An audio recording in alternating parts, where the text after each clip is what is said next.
পায়ের জবা হয়ে ওঠ না ফুটে মন, আমার মায়ের পায়ের জবা হয়ে ওঠ না ফুটে মন। তার গন্ধ না থাক যা আছে সে নয় রে ভুয়া বরণ, গন্ধ না থাক ও তার গন্ধ না থাক যা আছে সে নয় রে ভুয়া বরণ। মায়ের পায়ের জবা হয়ে ওঠ না ফুটে মন, আমার মায়ের পায়ের জবা হয়ে ওঠ না ফুটে মন।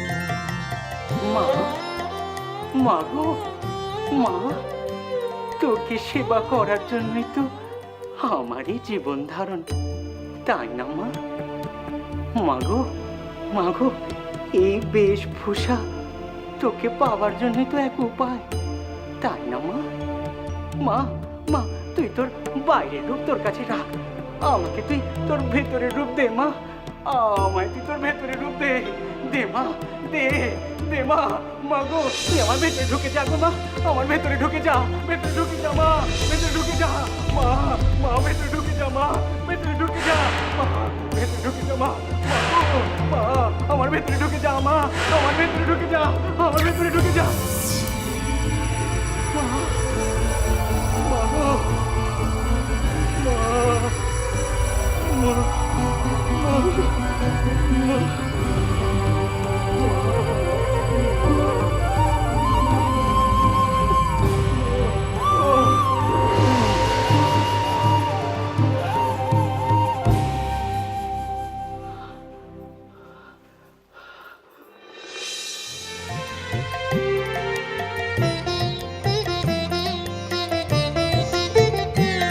জানি জুই মালতী হায় কত গন্ধ যে ছড়ায়, তবু ঘরের ফেলে পরের কাছে নিজের বিলায়। জানি জুই মালতী হায় কত গন্ধ যে ছড়ায়, তবু ঘরের ফেলে পরের কাছে নিজের বিলায়। ওরে তোর মতো যে নেই কো তাদের মায়ে বয়ে আলাপন, তোর মতো ও মন তোর মতো যে নেই কো তাদের মায়ে বয়ে আলাপন। মায়ের পায়ের জবা হয়ে ওঠ না ফুটে মন, আমার মায়ের পায়ের জবা হয়ে ওঠ না ফুটে মন, আমার মায়ের পায়ের জবা হয়ে ওঠ না ফুটে মন।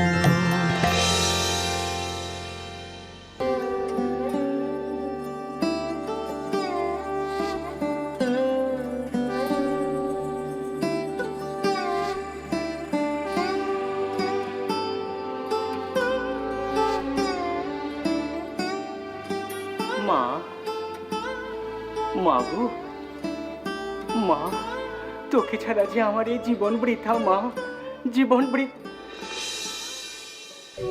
ও মা, মধুর বাবু যে, কখন এলে তুমি? ও মা, মুখ ভার করে দাঁড়িয়ে আছো যে, কিছু বলবে বুঝি? বলবোই তো, কদিন ধরে আপনাকে একটা কথা বলবো বলে মন থেকে প্রস্তুত করেছি। তা বলে ফেলো গো বাপু, বলেই ফেলো। ঠাকুর, ঠাকুর, আমার যাতে ভাবের সমাধি হয় তাই আপনি আমাকে করিয়ে দিন। বলুন, বলুন করিয়ে দেবেন? কালে কালে হবে গো, কালে কালে সব হবে। বীজ মাটিতে পোতা মাত্রই কি সেখান থেকে ফল পাওয়া যায় গো, সেখান থেকে ফল পাওয়া যায়। আর তুমি তো এদিক ওদিক করে বেশ ভালোই আছো গো, ভালোই আছো, কিন্তু একবার এইদিকে এলে তখন কিন্তু আর ওদিকে যেতে পারবে নি। তখন তোমার ওই বিষয় আশয় কে দেখবে গা? হ্যাঁ, 12 ভূতে যে লুটে পুটে খাবে, তখন তুমি কি করবে? না না, ওসব বলে আপনি আমাকে ভোলাতে পারবেন না। বলুন, বলুন আপনি আমায় ভাব সমাধি করিয়ে দেবেন। শোনো মথুর বাবু, ভক্তেরা কি চায় জানো? তারা সাক্ষাৎ সেবাই চায়। জানলে শুনলে ঐশ্বর্য জ্ঞানে ভয় আসে, তখন ভালোবাসা কমে যায় গো, ভালোবাসা কমে যায়। দাঁড়াও, তোমার একটা প্রসঙ্গ বলি। শ্রীকৃষ্ণ যখন বৃন্দাবন ছেড়ে মথুরাতে চলে গেল, তখন তার গোপিনীরা তার জন্য কেঁদে কেটে আকুলি বিকুলি অবস্থা। শ্রীকৃষ্ণ তখন এই অবস্থাটা জেনে তার সখা উদ্ধবকে পাঠালেন তাদের কাছে। উদ্ধব জ্ঞানী ছিল, তাই গোপিনীদের ভালোবাসা ছোট করে দেখতো গো, ছোট করে দেখতো। উদ্ধব সেই গোপিনীদের কাছে গিয়ে বললে, হ্যাঁ গা, তোমরা সারাক্ষণ ধরে কৃষ্ণ কৃষ্ণ করো কেন গো, কৃষ্ণ কৃষ্ণ করো কেন?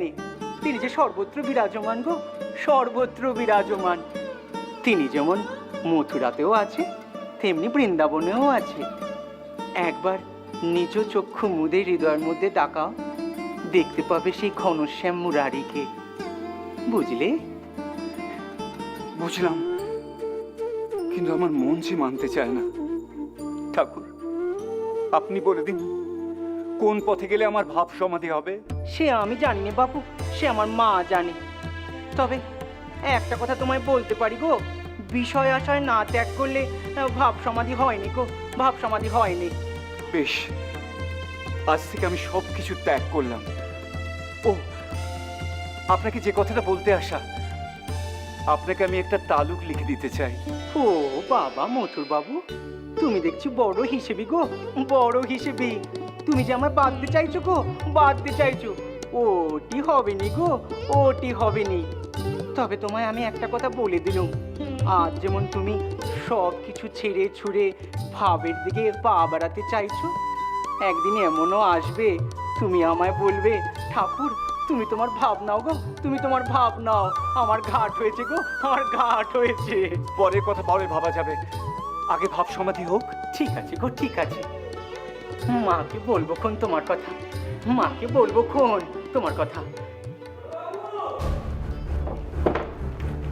ছোটবাবু, আপনি এখানে, আর ওদিকে বিপদ ঘটে গেছে। কি হয়েছে মাধব? হলধারী পুরোহিত পুজো করতে করতে হঠাৎ অসুস্থ হয়ে পড়েছেন। সে কি? কই, চলো তো দেখি। ঠাকুর,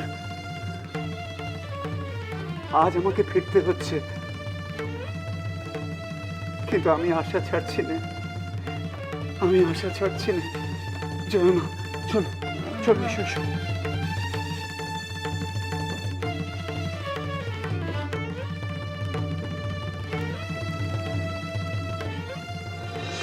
মা,